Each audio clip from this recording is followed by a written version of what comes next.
Bien, muy buenas tardes, gente. Les pido mil disculpas por por la demora. Este, Estaba tratando de desarrollar la clase desde la computadora de la oficina del Palacio de Justicia, pero lastimosamente resulta imposible por la lentitud de las máquinas y del internet también. Entonces, tuve que trasladarme desde Sajonia hasta mi domicilio para poder ver la clase y bueno, ese es el motivo por el cual estamos empezando tan tarde hoy. Y lo que teníamos que hacer en 2 horas lo vamos a hacer muy rápidamente en una. Bueno, entrando en materia, tenemos, continuando con nuestro módulo de legislación, esta lección segunda que trata sobre todo lo que tiene que ver con la Constitución de la República. Habíamos hablado en la clase pasada, en el módulo anterior, respecto a los actos jurídicos, respecto al contenido de los actos jurídicos, su relación con los hechos, las obligaciones, y todo lo que tiene que ver con la construcción de la normativa jurídica, ¿verdad? Entonces, ahora, por supuesto, es coherente, razonable empezar a analizar, a profundizar un poquitito lo que tiene que ver con la normativa jurídica a nivel nacional. ¿Y qué mejor forma de empezar que partiendo desde lo más fundamental, desde lo más básico que tiene que tenerse en cuenta al momento de diseñar una norma jurídica? ¿Y qué son los preceptos constitucionales? Por supuesto que esto no siempre es así, ¿verdad? A ver, si todas las normas fueran eh, realizadas, diseñadas, creadas con observancia absoluta de lo que establece la Constitución, entonces la sala constitucional de la Corte no tendría ninguna razón de ser y el artículo 260 en adelante que habla del Poder Judicial y que habla entre las atribuciones del Poder Judicial, menciona puntualmente a la Sala Constitucional, carecería de sentido. Prueba de que eso no es así, eh, es que tenemos una Sala Constitucional atiborrada de acciones que constantemente, diariamente están siendo tratadas y como consecuencia de eso hay muchas normas que están siendo declaradas como contrarias a la Constitución o inconstitucionales, ¿verdad? Con las consecuencias previstas en el artículo 550 y siguientes del Código Procesal Civil. Bien, entonces, eh, eso es una realidad. ¿M? Una realidad, es un hecho que no se puede discutir y que si bien la teoría jurídica y la teoría constitucional establecen que todas las normas deben ceñirse a lo que dice la ley, a la Constitución, de hecho la propia Constitución establece esto, eh, esto no es así. Pero, de cualquier manera, siempre es importante tener un poco presente el contenido general de la Constitución. Lo que nosotros vamos a hacer acá es, viendo que obviamente no vamos a hablar de los 260 y pico artículos que tiene la Constitución, sí, lo que vamos a hacer un poco es una repasada general respecto a los puntos eh, considerados fundamentales en el texto constitucional y de paso ir aclarando algunas cuestiones que eh, al momento de diseñar el contenido de la elección saltan un poco de la memoria ciertas circunstancias que son malentendidas por la población y por los profesionales del derecho mismo y que de repente sería bueno, si no reflotarlas, ¿verdad? Traerlas a consideración, sí, aclararlas. Entonces, entramos un poco en esto. Entonces, ¿por qué estamos hablando de nuevo de la Constitución?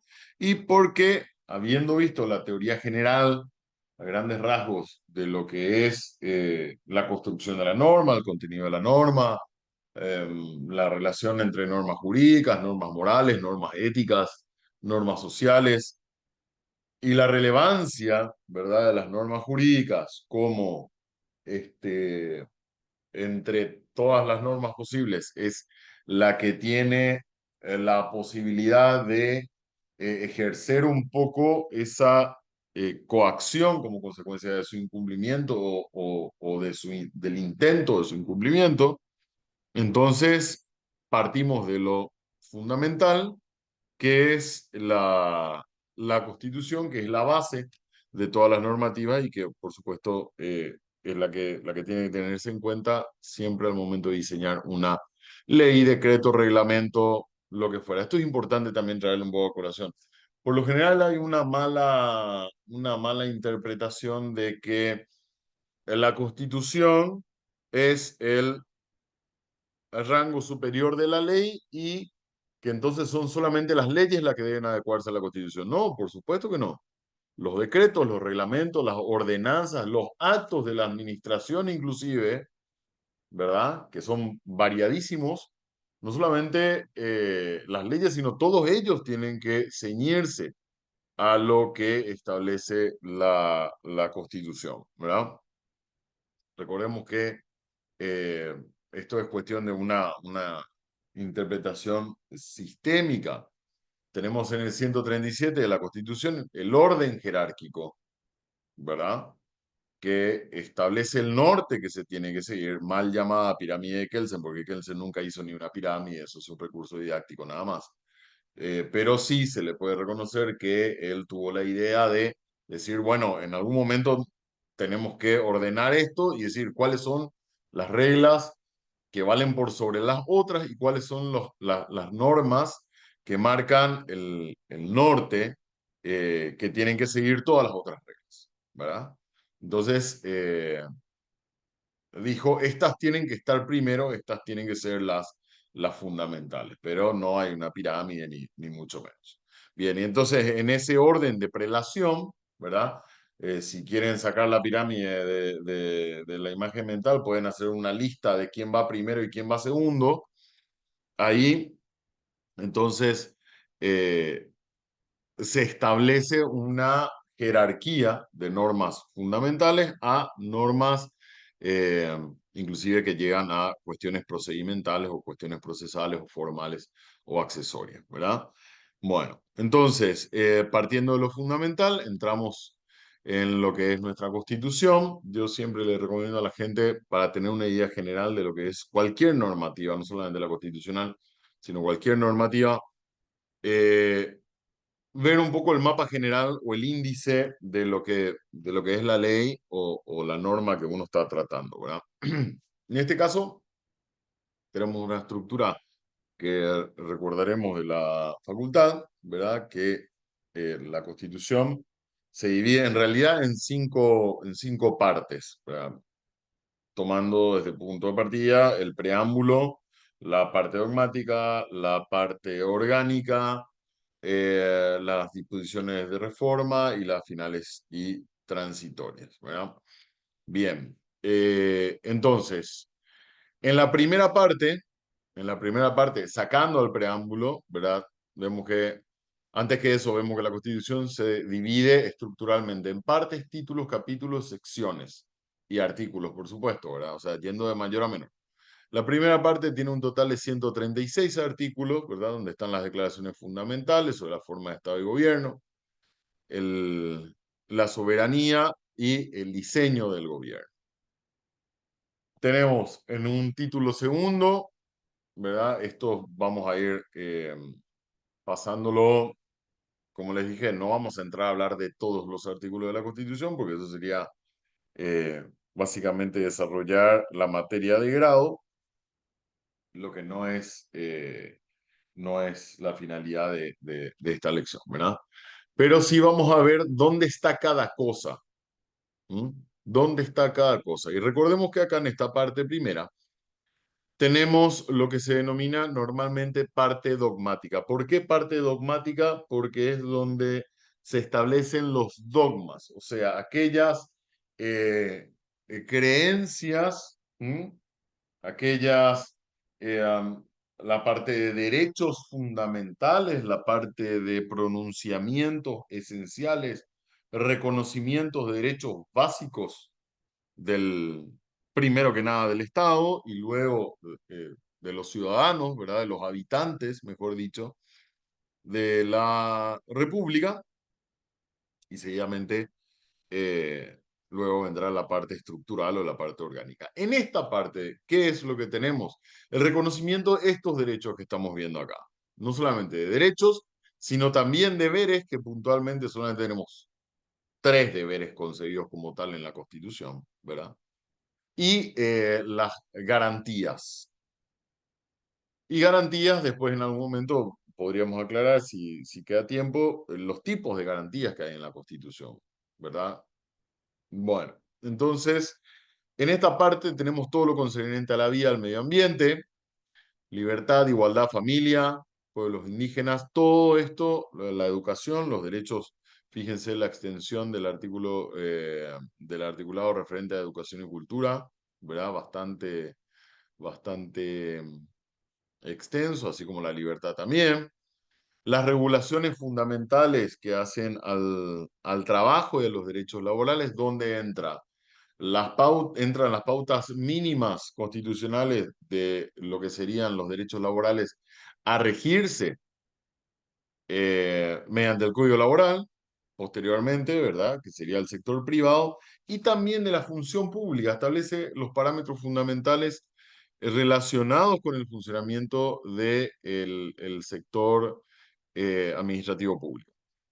Luego tenemos derechos económicos y de la reforma agraria, derechos y deberes políticos, deberes y garantías. En el capítulo 12 tenemos las garantías constitucionales.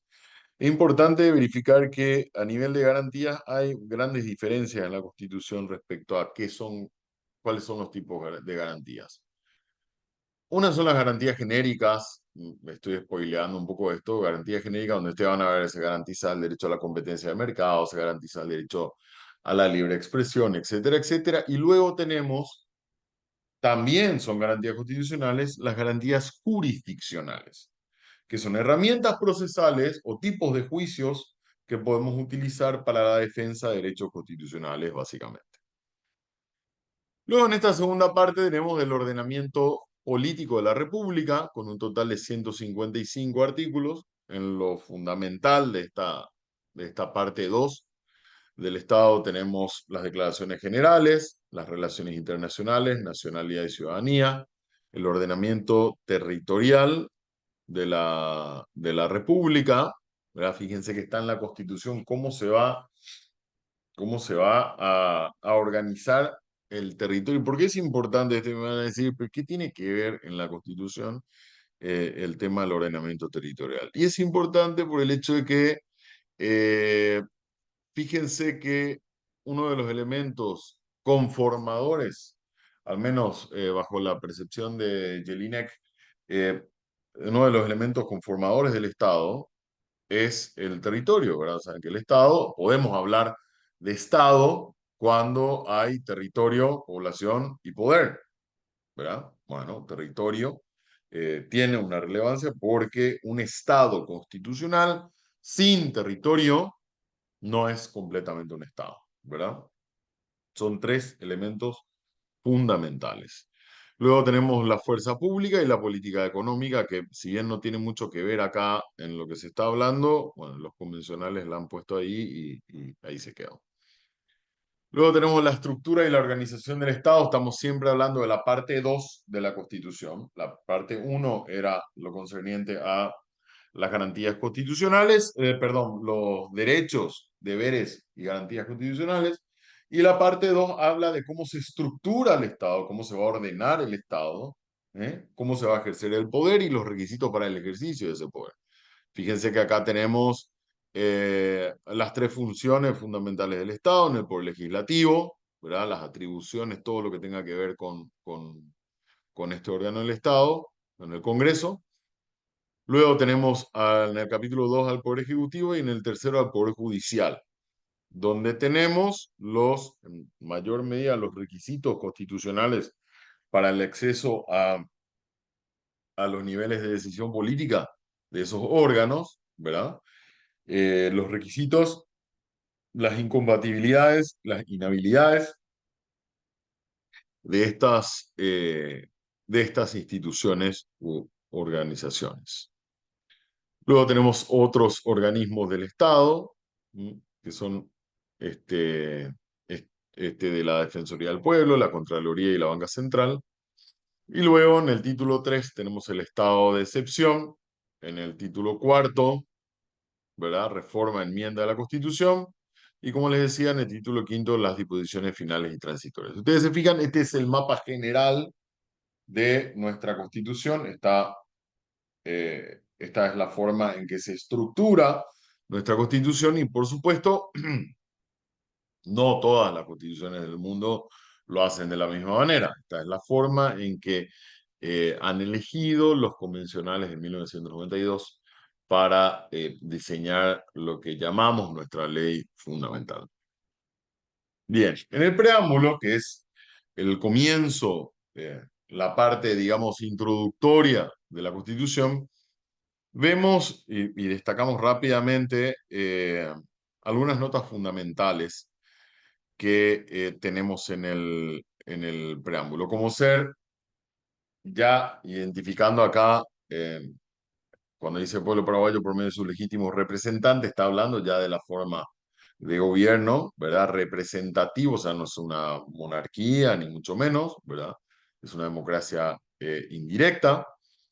Y se reunió en Convención Nacional Constituyente invocando a Dios, o sea, hay un Estado que no es confesional, ¿verdad?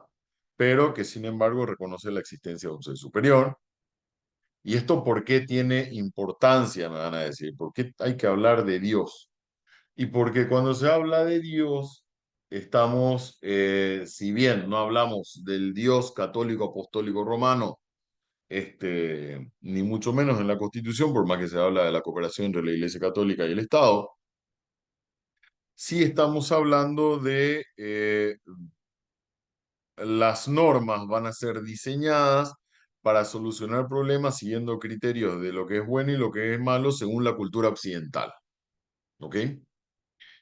Eh, la dignidad humana es un valor jurídico tutelado que ya se encuentra mencionado en el propio preámbulo y de hecho ven que eh, la dignidad humana es uno de los elementos o pilares fundamentales de la justificación de la existencia de esta Constitución. Van a encontrar esta referencia a la dignidad en muchas partes de la Constitución. Reconocida la dignidad humana con el fin de asegurar la libertad, igualdad y justicia, reafirmando el principio de democracia republicana.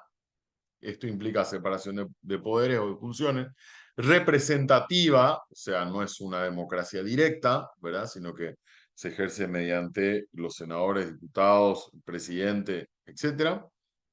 Participativa y pluralista, o sea, bastante abierta en cuanto a las creencias políticas y a la disposición de posibilidades para que todos puedan participar en la actividad política del Estado, ratificando la soberanía e independencia nacionales, integrando la comunidad internacional, sanciona y promulga. ¿Qué hace? Este preámbulo lo que hace es dar sentido a los preceptos constitucionales y señalar al Estado las metas hacia las cuales tiene que orientar su accionar, ¿verdad? ¿Cuáles son estas declaraciones fundamentales?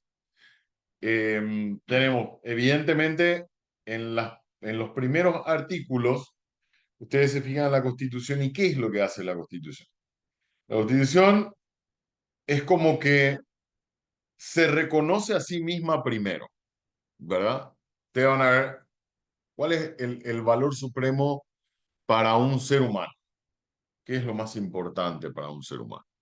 ¿Verdad? Si pudiéramos decir, bueno, elija un valor que pueda ser tutelado jurídicamente y diga cuál es. Y probablemente no todos estaríamos de acuerdo con que sea la riqueza o la salud, etcétera, etcétera. Probablemente vamos a decir la vida. Sin embargo, la Constitución no comienza ni con la dignidad, ni con la soberanía, ni con la democracia, ni nada. La Constitución comienza reglamentando la existencia del Estado, porque partiendo de la existencia del Estado reconocido constitucionalmente, es que de ahí se pueden reconocer, consagrar y proteger los otros, los otros derechos que vienen después. Y la forma en que se van a reconocer esos otros derechos que vienen después están diseñados en la segunda parte, que es la parte orgánica de la Constitución. Entonces, es como que la Constitución está diciendo acá, bueno, primero vamos a decir quién se va a encargar de todo y cómo lo va a hacer. ¿Y quién va a ser? Y el Estado. ¿Ok? Segundo, vamos a empezar diciendo cuáles son los derechos que tiene que proteger el Estado. Y en tercer lugar, vamos a decir cómo o mediante qué instituciones lo va a proteger. ¿Ok? Entonces, acá vemos, por eso se habla de las fundamentales. Si no existieran estas disposiciones, ¿verdad? El Estado sería creado conforme a la maleabilidad de las leyes, que se pueden cambiar de un día para otro. Entonces, por eso están como que talladas en piedra, en los primeros 3 artículos de la Constitución, que dice de esta manera. Primero habla de la forma del Estado. Dice Paraguay, la República de Paraguay es para siempre libre e independiente. Se constituye en Estado social de derecho, unitario, indivisible y descentralizado, en la forma que se establece en esta Constitución y las leyes. La República de Paraguay adopta para su gobierno la democracia representativa, participativa y pluralista, fundada en el reconocimiento de la dignidad humana. ¿Qué tenemos acá? La forma de gobierno ya está establecida en la Constitución. Perdón, la forma de Estado. ¿Cuál es? Estado social de derecho. Estado de derecho, sabemos que es un estado en donde lo que manda tanto para los gobernantes como para los gobernados es la ley, en sentido lato, ¿verdad? Y estado social de derecho que implica ¿qué cosa? La disposición del Estado a fin de que las personas puedan regirse por ese estado de derecho. O sea, es como un plus. Al decir Estado de Derecho, eh, la teoría dice, bueno, lo que tenemos que hacer es crear normas y ver que esas normas sean consecuentes con el ordenamiento jurídico y con la Constitución. A ver, sabemos que es una necesidad la reforma agraria, ¿verdad? Sí, muy bien. Entonces vamos a crear las leyes para la reforma agraria y vamos a meter inclusive alguna en la Constitución. Ya está. Y tenemos que decir, obviamente, que las autoridades tienen que regirse por esas normas. Y eso no es suficiente. Entonces, para eso, la adjetivación social del Estado entra a funcionar ¿de qué manera? De manera que le dice al Estado, no solo es suficiente, o sea, no es suficiente, y no solo tenés que hacer el trabajo de crear las normas, sino que tenés que crear las condiciones para que esas normas sean efectivas. ¿Mediante qué cosa? Mediante instituciones. Entonces, si una problemática que tenés es la del campesinado y la reforma agraria, cuya base es el tema de la propiedad rural, entonces crea una institución que se embarque en esa campaña de solucionar el problema. Y la crea mediante desde muchos años ya, el Instituto de Bienestar Rural, que se llamaba antes, el INDER, que se llama ahora, y quién sabe cómo se llamará más adelante. Entonces, hay una institución que se dedica a aplicar esa ley y se dedica a tratar al menos de hacer que ese derecho sea efectivamente disfrutado. Entonces, eso es el Estado Social de Derecho. No solamente crear la ley, sino también las condiciones para que esa ley sea efectiva, ¿verdad? Unitario, ¿por qué? Porque no somos federados ni provinciales. Indivisible, porque desde este momento es absolutamente imposible eh, que se independice ninguna parte del territorio nacional. ¿Mm? La decisión no es viable. Y descentralizado en la forma que establece esta Constitución de las leyes. O sea, unitario implica la concentración de las tres funciones del Estado acá. Pero no por eso todas las funciones del Estado se tienen que hacer acá en la capital. También la descentralización implica que la función que tiene, por ejemplo, el Poder Judicial, se ejerza fundamentalmente acá con el asiento de la Corte en Asunción. Pero no por eso se puede decir que todos los juicios de todo el territorio nacional tengan que venir a hacerse acá. No, se descentraliza la administración de justicia, por ejemplo, y constituye juzgados en en todos los departamentos, por supuesto, en las 17 circunscripciones, pero también en los lugares en donde sea necesario la creación de un juzgado, por ejemplo. Bien. Después habla de la forma de gobierno. Mm. Y en la forma de gobierno dice que adopta la democracia representativa, participativa y pluralista, fundada en el reconocimiento de la dignidad humana. De nuevo, acabamos de salir del preámbulo y acá ya tenemos esto de la dignidad. Luego pasamos a la soberanía. ¿Qué es la soberanía? La soberanía es un grado, digamos, absoluto de autonomía en que las decisiones a nivel político y a nivel jurídico se toman de manera independiente y de conformidad con las normas que cada país tiene.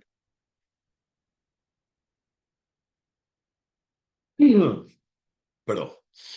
Eh, de la forma de cada país tiene. Entonces, soberano es el pueblo, ¿eh?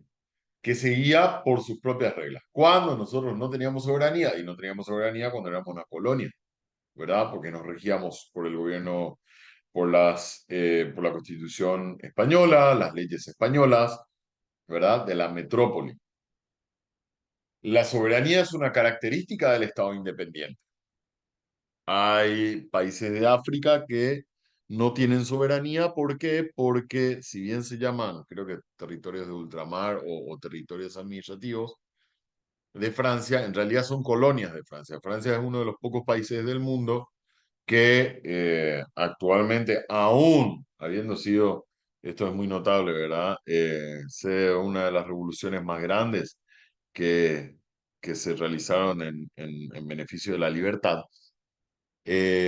aún es uno de los países que mantiene un sistema, por supuesto, con otro nombre, pero un sistema colonialista, ¿verdad? Abiertamente colonialista, porque inclusive acá en Sudamérica tenemos uno llamado un territorio de ultramar que se llama Guyana Francesa. Está al norte de Sudamérica, entre las Guyanas y Surinam, en frontera con Brasil. Entonces, esos territorios, por ejemplo, no tienen soberanía.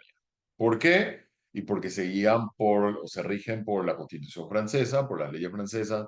Tendrán algún grado probablemente de autonomía, ¿sí? Para ejercer algunas cuestiones económicas y políticas, pero dependen, en lo fundamental, dependen del Estado francés. Bien, en el caso paraguayo, la República de Paraguay, la soberanía reside en el pueblo, que la ejerce conforme con lo dispuesto en esta Constitución. Y van a pensar, sí, seguramente esto es votando cada 5 años. No, no solamente mediante el sufragio, sino de las otras atribuciones que brinda la Constitución para el ejercicio del poder. Uno de ellos, por ejemplo, de la manifestación, ¿verdad? Ante las autoridades. Luego tenemos el poder público dentro de las declaraciones fundamentales, que dice el pueblo ejerce el poder público por medio del sufragio.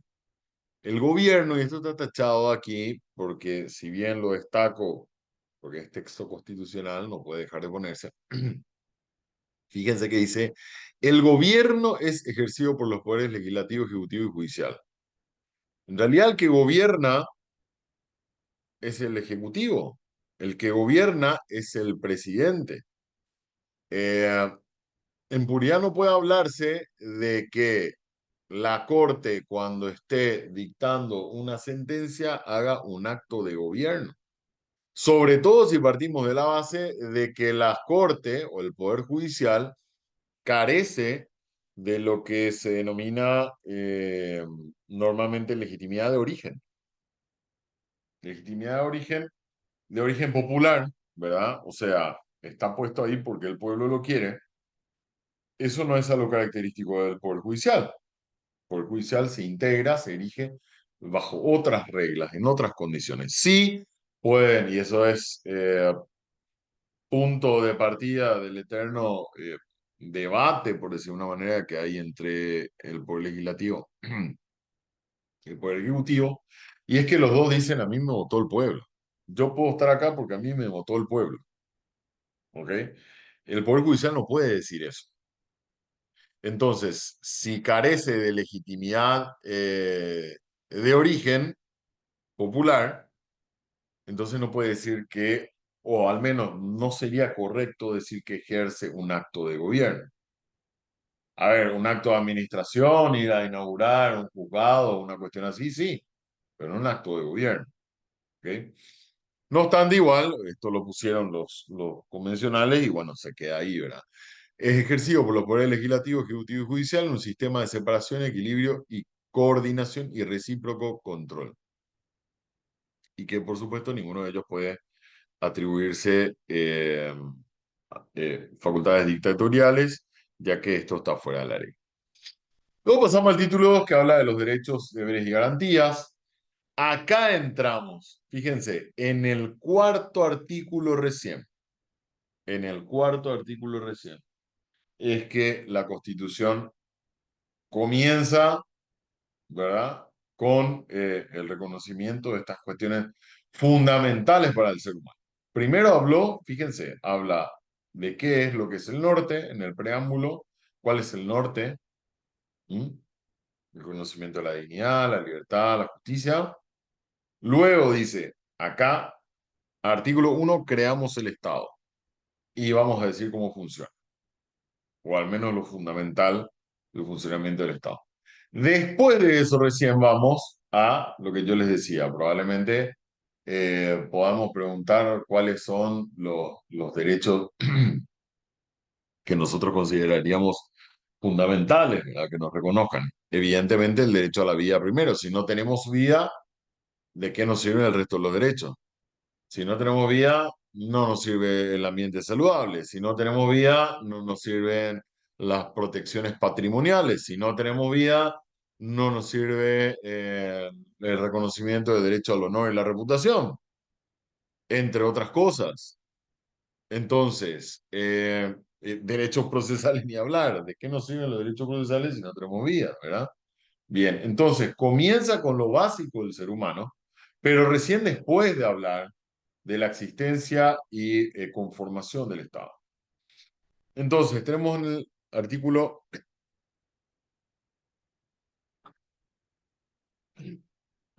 perdón, tenemos en el artículo 4 el derecho a la vida. Dice, el derecho a la vida es inherente a la persona humana. O sea, ¿qué significa esto? No necesita una ley que reglamente el derecho a la vida, no necesita, es inescindible del ser humano. O sea, es inherente, forma parte del ser humano el derecho a vivir. Se garantiza su protección en general desde la concepción, queda abolida la pena de muerte. Toda persona será protegida en el estado de su integridad física y psíquica. Honor y reputación. La ley reglamentará la libertad de las personas para disponer de su propio cuerpo solamente en estas dos circunstancias. Luego habla en el artículo 5 de las torturas y de otro delito. Esto hace parte de lo que tiene que ver con el derecho a la vida y la protección, no solamente a la vida, sino también a la dignidad, ¿verdad? Que es una manifestación importante de la vida. Luego habla de la calidad de vida. Dice el artículo 6, la calidad de vida será promovida por el Estado mediante planes, políticas que reconozcan factores condicionantes como extrema pobreza, impedimentos de la discapacidad o la edad. Y vemos acá que establece que la calidad de vida va a ser promovida por el Estado. Pero cuando nos preguntamos qué es la calidad de vida, entonces ahí decimos, no, la verdad que es un poco difícil de definirlo. Entonces le estamos diciendo al Estado, encárgate de algo que ni siquiera sabemos muy bien qué significa. Para eso lo que hacemos es ir a la Organización Mundial de la Salud, entonces, que en el año 2002 hizo una definición, esto lo pueden encontrar ustedes en las redes, donde más o menos dimensiona qué es o en qué consiste esto de la calidad de vida. Dice que es la percepción que tiene una persona sobre su posición en la vida dentro del contexto cultural y el sistema de valores en el que vive y con respecto a sus metas, expectativas, estándares, preocupaciones. Es un concepto de amplio alcance que está atravesado de forma compleja por salud física, estado fisiológico, nivel de independencia, relaciones sociales y la relación que tiene con su entorno. Entonces, fíjense nada más, pavada de tarea le encargaron al Estado, ¿eh? A la calidad de vida. Entonces, es importante esto porque de repente las autoridades, eh, por lo general, no reparan en este artículo. Porque miren la cantidad de obligaciones, la cantidad de tareas que le tira al Estado. Es un concepto súper, súper amplio. Tenemos la intervención del Estado en la calidad de vida. Y una forma en que el Estado puede hacerse cargo del incentivo, del desarrollo de esa calidad de vida es mediante estándares de medición de cuánto le afecta a una persona o a las personas en general la variación del precio de las cosas, ¿verdad?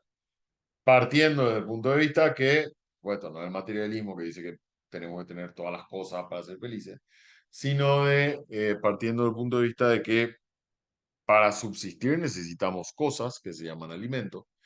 Y es importante que el Estado sepa, al momento de tomar decisiones, el precio de esos alimentos para saber si interviene, ¿verdad? Tratando de cuidar esa calidad de vida, interviene en la economía de los alimentos o no. Y para saber eso, utiliza este sistema de medición que es el índice de precio del consumidor.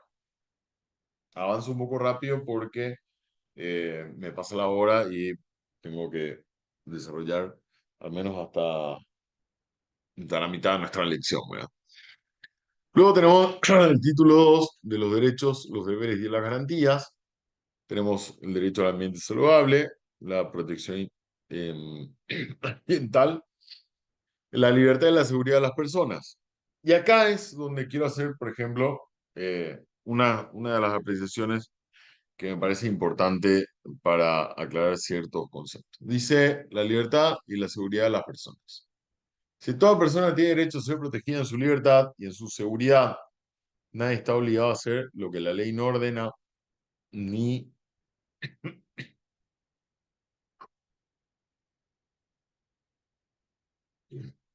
perdón, ni privado de lo que ella no prohíbe. Ni privado de lo que ella no prohíbe. Entonces acá tenemos dos elementos que emanan de este artículo 9, ¿verdad? Uno de ellos es el principio de la autonomía de la voluntad, que dice, según el diccionario panhispánico del español jurídico, dice capacidad de los sujetos de derecho, sean físicos jurídicos, obviamente, para establecer reglas de conducta para sí mismos y en sus relaciones con los demás, dentro de los límites que la ley señala. Entonces, fíjense la relación que tiene esta definición del diccionario con el precepto constitucional. Y la contracara del principio de autonomía de la voluntad, que es un principio que rige mayormente para el sector, las relaciones del sector privado, ¿verdad? Tenemos la otra cara, que es la del principio de legalidad y que emana también no solo de este artículo 9, ¿verdad? Sino también del 127. Dice el principio de legalidad, mandamiento, que es un mandamiento de obediencia y sujeción a la ley, Y la máxima que todos recordamos es que si no está expresamente permitido, está prohibido. Y esto tiene relación con lo que es el segundo párrafo de este artículo que dice, nadie está obligado a hacer lo que la ley no ordena, contrario al censo. Si la ley sí ordena o tiene que estar ordenado en la ley, ¿verdad? Para que alguien se lo obligue a hacer tal o cual cosa o se le impida hacer tal o cual cosa, ¿verdad? Bien. Luego tenemos los derechos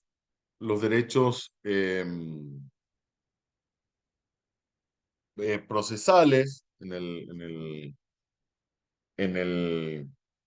son unos derechos procesales muy particulares porque hablan puntualmente del aspecto penal, ¿verdad?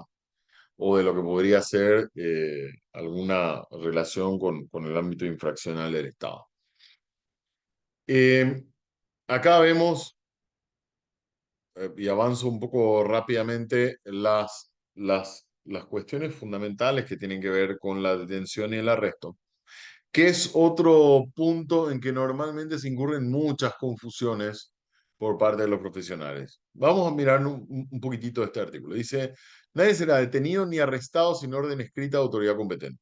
Por lo general nosotros leemos ese primer artículo, la primera parte del artículo y nos quedamos con eso. Nos quedamos con la falsa percepción de que si vemos estamos por la calle manejando totalmente alcoholizado o bajo el efecto de algún alucinógeno y nos para la policía, tenemos que pedirle una orden escrita del fiscal para, a ver, tampoco la insensatez, ¿no? ¿Verdad? Y eso es consecuencia de interpretaciones populistas que hacen algunos abogados del foro y que lo único que hacen es meterles en problemas a la gente, porque por lo general, obviamente salvo excepciones, pero por lo general los policías saben perfectamente cómo funcionan estas disposiciones constitucionales y saben hasta dónde pueden llegar. Los que no saben son los ciudadanos y los abogados que malinterpretan este mandato constitucional. Fíjense, arrestado o detenido sin orden escrita de autoridad competente, salvo caso de ser sorprendido en flagrancia, ¿verdad? Y luego vienen los derechos, que es el informe, el hecho, las circunstancias, que se comunica a los familiares, que tengan libre comunicación, intérpretes en caso de que sean personas que no hablen nuestro idioma, y en menos de 24 horas a disposición del magistrado judicial competente, que es el juez que está en atención permanente. Bien, y acá hay ciertos dos aspectos, dos conceptos que me gustaría aclarar previamente para que la gente pueda entender cómo funciona este artículo 12 de la detención y el arresto. Y hay conceptos claves, que son la detención y el arresto que tenemos que ver.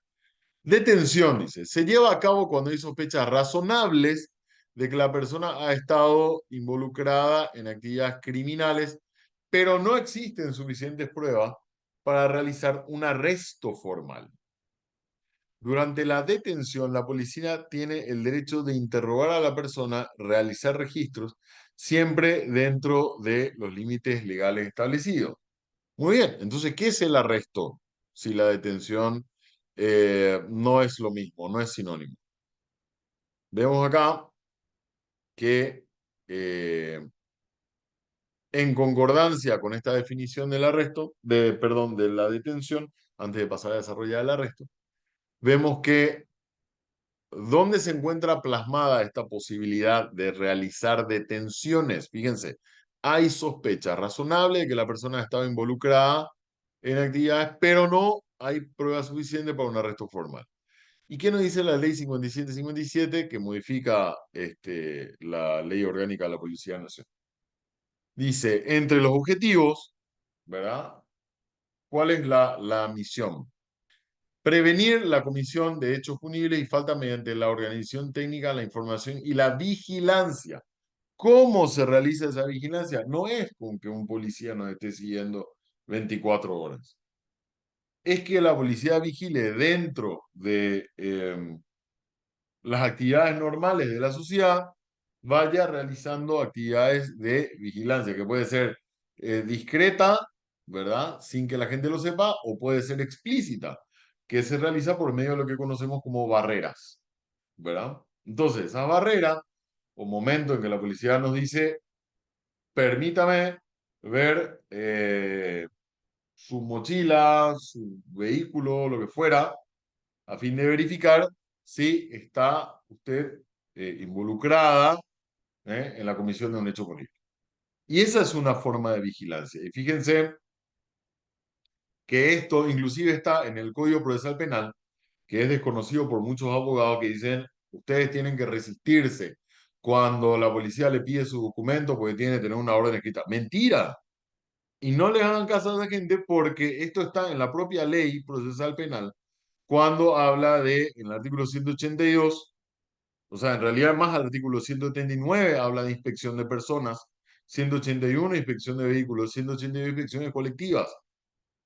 Y dice, cuando la policía realiza inspecciones de personas o de vehículos con carácter preventivo, ¿verdad? Tiene que comunicar al Ministerio Público. ¿Para qué? Para que estén al tanto de que, cuidado, que dentro de algunas horas puede ser que te esté mandando gente ¿eh? bajo sospecha de haber cometido un hecho punible. ¿Por qué? Porque hay una ley también que dice que tiene que comunicar, eh, remitir a la fiscalía en 6 o 12 horas y en 24 horas tiene que enviar a la persona detenida al magistrado, ¿verdad? Bien, entonces vemos que está en la ley el carácter de inspección preventiva que vemos en los lugares donde la policía entra a controlarnos es perfectamente legal. Entonces no cometan la tontería de decir, ah, no, le escuché a tal o cual abogado diciendo que usted oficial no me puede pedir documento. Es mentira, sí puede hacerlo, lo va a hacer, y si ustedes se niegan este, a identificarse o a permitir la verificación del vehículo alegando que no hay una orden escrita, no solamente van a estar demostrando la ignorancia, sino que el desconocimiento de la ley y aparte se van a meter en un problema porque el policía sabe perfectamente que sí puede hacerlo, ¿verdad? Y lo va a hacer. Bueno, y luego tenemos lo que es el arresto. ¿Y qué es el arresto?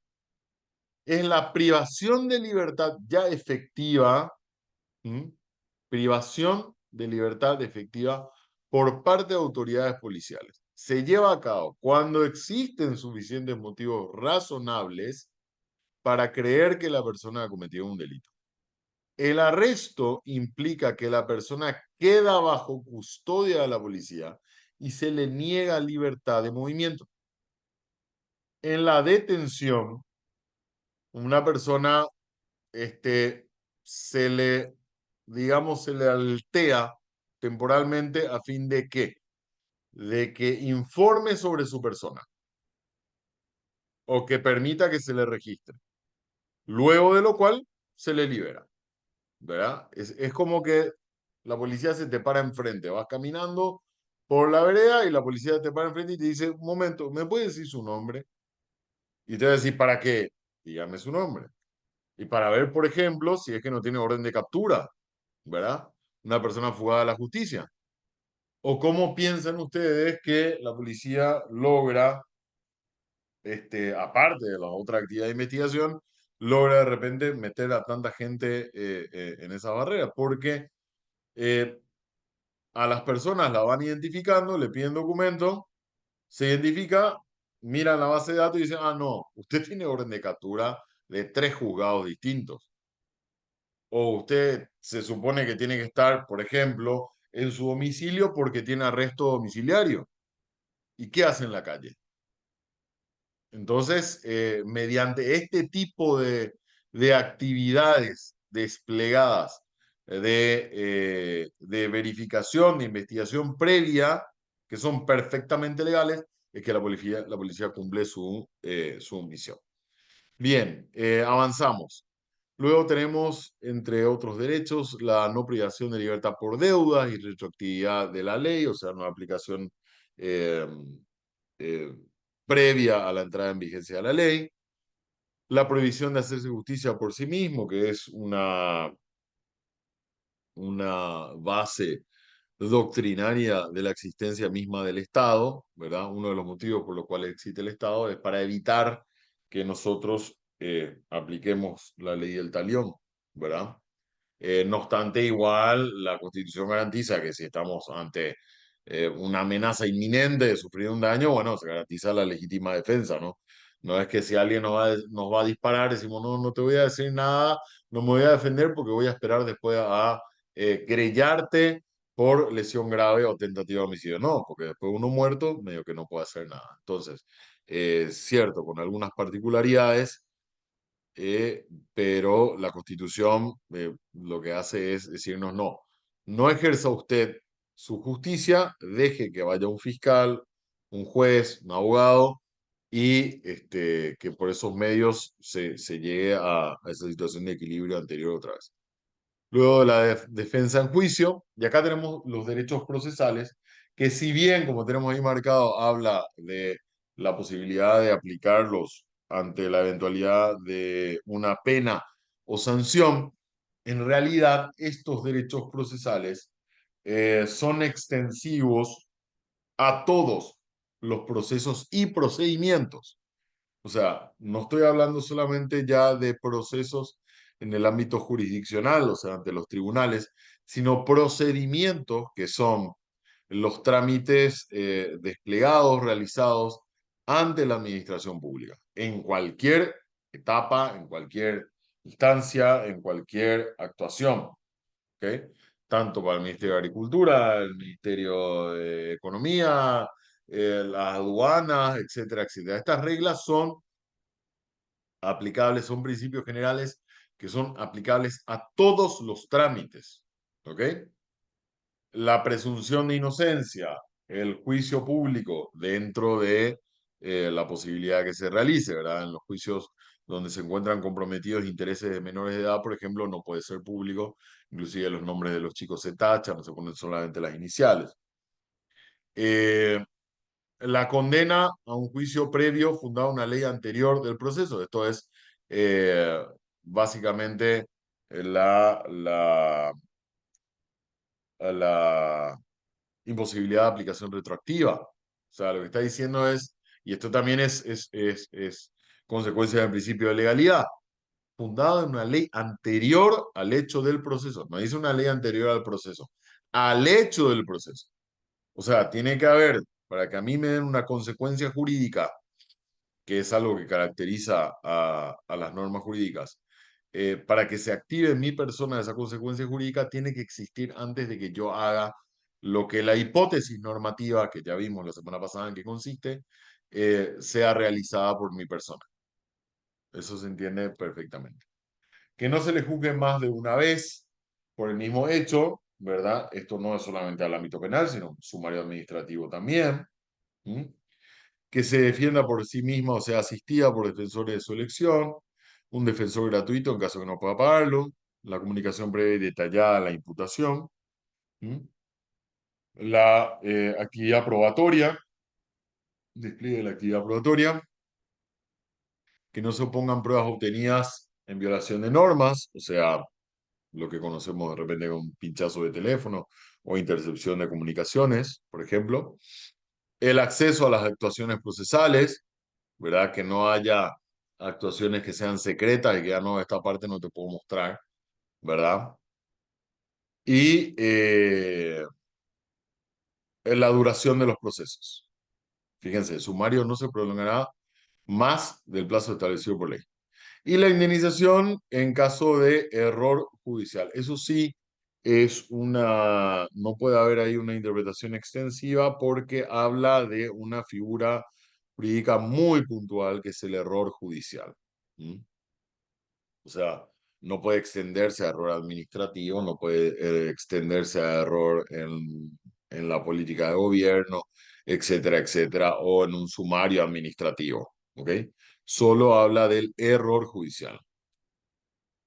Bien, luego tenemos las restricciones de la declaración, ¿verdad? Los límites a la declaración que uno puede hacer dentro de los marcos procesales, la prisión preventiva, el objeto de las penas, reclusión de las personas, Con relación al 22 de la publicación de procesos, esto también siempre lo traigo a colación por la costumbre que tienen los medios de prensa normalmente de presentar, en algunos casos sí, en otros no, pero de presentar a, eh, a las personas involucradas en eventuales hechos punibles, ya las presentan como culpables.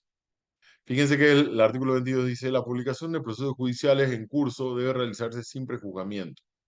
El procesado no deberá ser presentado como culpable antes de la sentencia ejecutoriada. Y fíjense, cuando se trata de eventuales, ese es el juego que hace la prensa, cuando se trata de eventuales juicios, es donde se encuentran involucrados actores políticos. ¿M? Por lo general, ahí ya la prensa presenta a esas personas como culpables, ¿verdad? O de repente tenemos casos en que inclusive también se, se inician procesos por lo que se llaman delitos de cuello blanco y ahí la prensa ya presenta a la persona, que puede ser por lo general es un político, ya lo presenta como culpable. Sin embargo, sí se muestra no diría tan respetuosa, pero un poco más cauta cuando se trata de delitos comunes, ¿verdad? Desde el robo de gallina hasta el acuchillamiento después de un partido, ahí sí lo ponen con la capucha, eh, utilizan el texto en potencial simple, dicen Gonzalo habría acuchillado a su compañero de Piqui o ese tipo de cuestiones, pero como les digo, en otros casos no sigue la misma lógica, ¿verdad? Luego tenemos la prueba de la verdad, la libertad religiosa y el 25 también que habla de la expresión de la personalidad. Toda persona tiene derecho a la libre expresión de su personalidad, creatividad y a la formación de su propia identidad e imagen. Y se garantiza el pluralismo ideológico.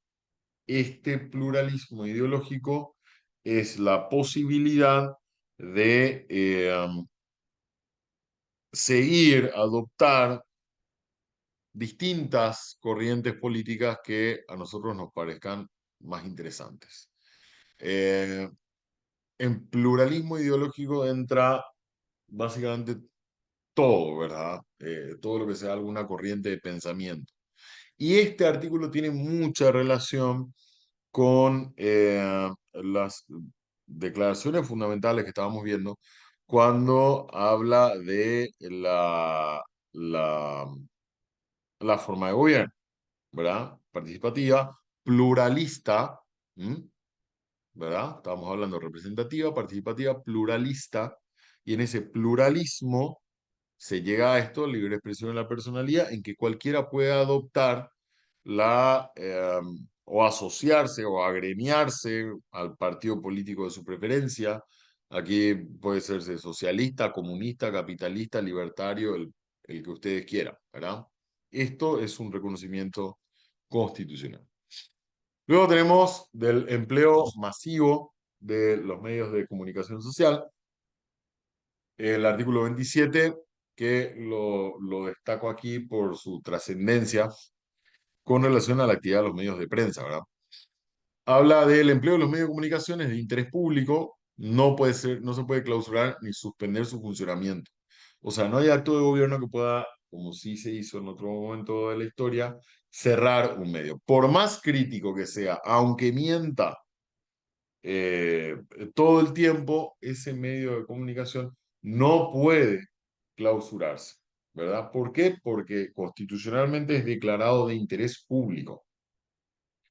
Habrá que ver la gente si después el medio es constantemente objeto de críticas por falsear información. Bueno, por la regla de mercado, la gente decidirá eventualmente seguir creyéndoselo o no, ¿verdad? Hemos tenido medios de prensa aquí que han sido no clausurados, pero sí han dejado de operar porque la gente ya no consumía esas noticias. Entonces, como se cuestionaba mucho la veracidad de sus noticias o el enfoque que le daban, la gente dejó de consumir. De cualquier manera, esto será una decisión de los dueños de ese medio, ¿verdad? Pero el gobierno no puede tocar. Em, Luego el derecho a informarse, que tiene relación con este, y hasta aquí dejamos hoy, ¿verdad? Se reconoce el derecho de las personas a recibir información veraz, responsable y ecuánime, fuentes públicas de información libres para todos. La ley regula modalidades, plazos y sanciones correspondientes a las mismas a fin de que este derecho sea efectivo. Esto se efectiviza, a ver si lo puse acá, no. Esto se efectiviza por medio de, que ahora está vigente, la Ley de Acceso a la Información Pública, que es una manifestación de ese Estado social de derecho, en que el Estado paraguayo no se queda solamente con este artículo diciendo la ley regulará las modalidades y la información pública, sino que crea otras normas y crea organismos que permitan efectivizar, ¿eh? Socialmente para todos ese derecho consagrado en la Constitución. Y luego dice, toda persona afectada por la difusión de una información falsa, distorsionada o ambigua tiene derecho a exigir su rectificación o aclaración por el mismo medio. Esto se lleva adelante o se hace posible mediante que existía mucho antes en los diarios cartas al director, en donde da derecho a réplica y donde generalmente después de haber sido objeto de alguna noticia, la persona puede mandar una carta a ese medio y el medio tiene la obligación de publicar esa carta. ¿Mm? Solo que dice en las mismas condiciones que haya sido divulgada. Es aquí donde no se cumple, porque de repente a mí me ponen en la portada que me endilgan alguna actividad este, relacionada a un hecho punible, pero cuando yo mando mi descargo, lo publican en la página 20 del lado izquierdo del diario. O sea, no se cumple aquí en la parte que dice en las mismas condiciones que fue divulgada. ¿Eh? Si en la tapa me sacaste, en la tapa me tenés que volver a, eh, o publicar mi descargo. ¿Mm? Sin perjuicio de más derechos compensatorios que se pueden pedir a los medios de prensa, pero que eh, básicamente existe solo un antecedente que yo tenga memoria de una persona que le ganó a un medio de prensa y consiguió una condena a ese medio de prensa y la aplicación de una, creo que una multa de una suma bastante grande. Y después ese medio de prensa fue a la Corte Interamericana de Derechos Humanos y la Corte Interamericana condenó al Paraguay. Entonces, ahí tenemos un problema, ¿verdad? O sea, se ejerció un derecho constitucional que la Corte Interamericana dijo que no. Bueno, veremos ahora cómo se aplica esa solución dispuesta por la Corte. Bien, viendo que son las 17 horas, dejamos hasta acá, entonces continuamos mañana con una maratónica jornada, más que la de hoy, pero que vamos a poder terminar. Y de nuevo, esta grabación queda queda en manos de la organización para que puedan disponibilizarla y que ustedes puedan hacer después el repaso para el momento de nuestra prueba de esta lección que va a ser el día miércoles. Nos quedamos, nos quedamos hasta aquí, chicos. Que tengan un excelente resto de jornada y nos vemos mañana de nuevo a las 15 horas. Que tengan muy buenas tardes.